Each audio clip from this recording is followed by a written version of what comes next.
Welcome to this episode about Infix extension functions. On the screen, we already have the full declaration of such a function, but I want to go there step by step. I'm going to show you 4 equivalent forms of the same function. So the fourth will be what we just saw. The first form is the usual form where we declare a very basic function, and also the invocation. We already saw this in previous episodes. The second function is with the single expression. We omit the result type, and again the invocation is exactly the same. We can run it. We say bye here, bye here.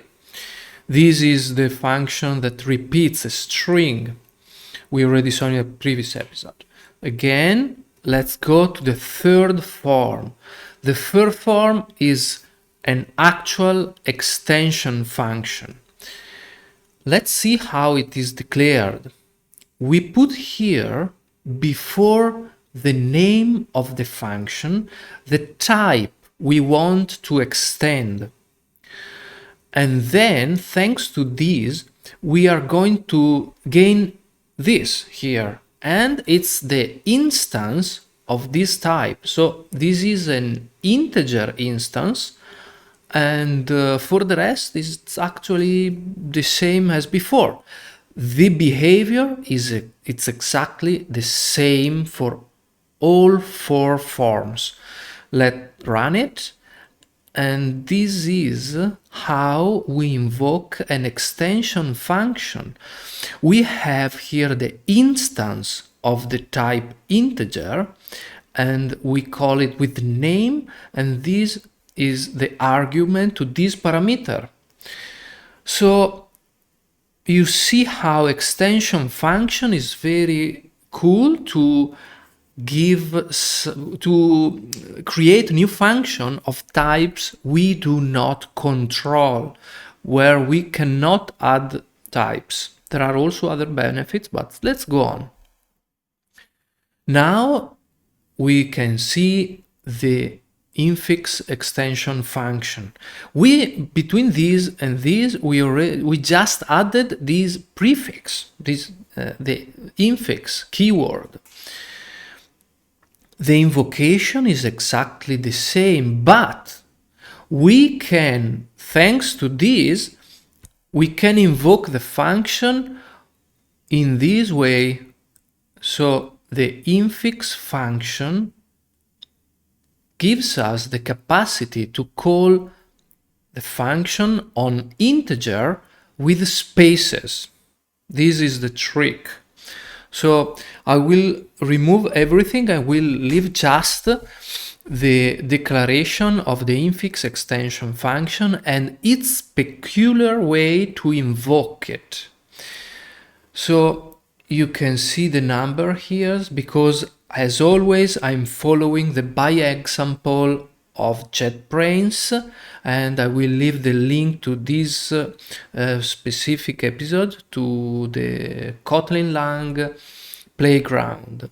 So I'm Simon, and I welcome to the Code Lab. Let's go on. Now we are going to use an existing infix function in the standard library. This extension infix function will return us a pair. A pair is a class, again, in the standard library. So, but let's see how it's equivalent.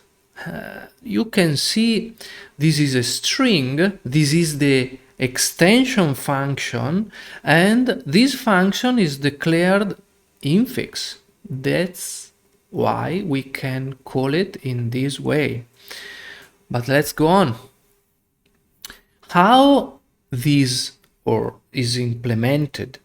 We are going to write it with another name so it will work, and we can call it onto, and this is how the two infix extension functions is declared.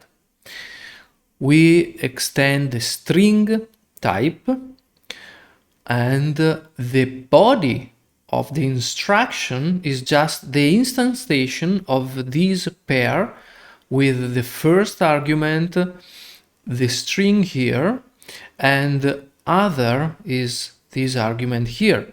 But let's see how this works.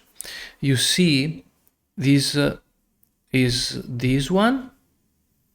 Then we have again the same exact invocation, and then we have this invocation. Let's go on. Now, we can create infix notations also on members of classes. So let's declare a class person with an infix function likes. So here we created an instance of Sophia and Claudia about this instantiation here.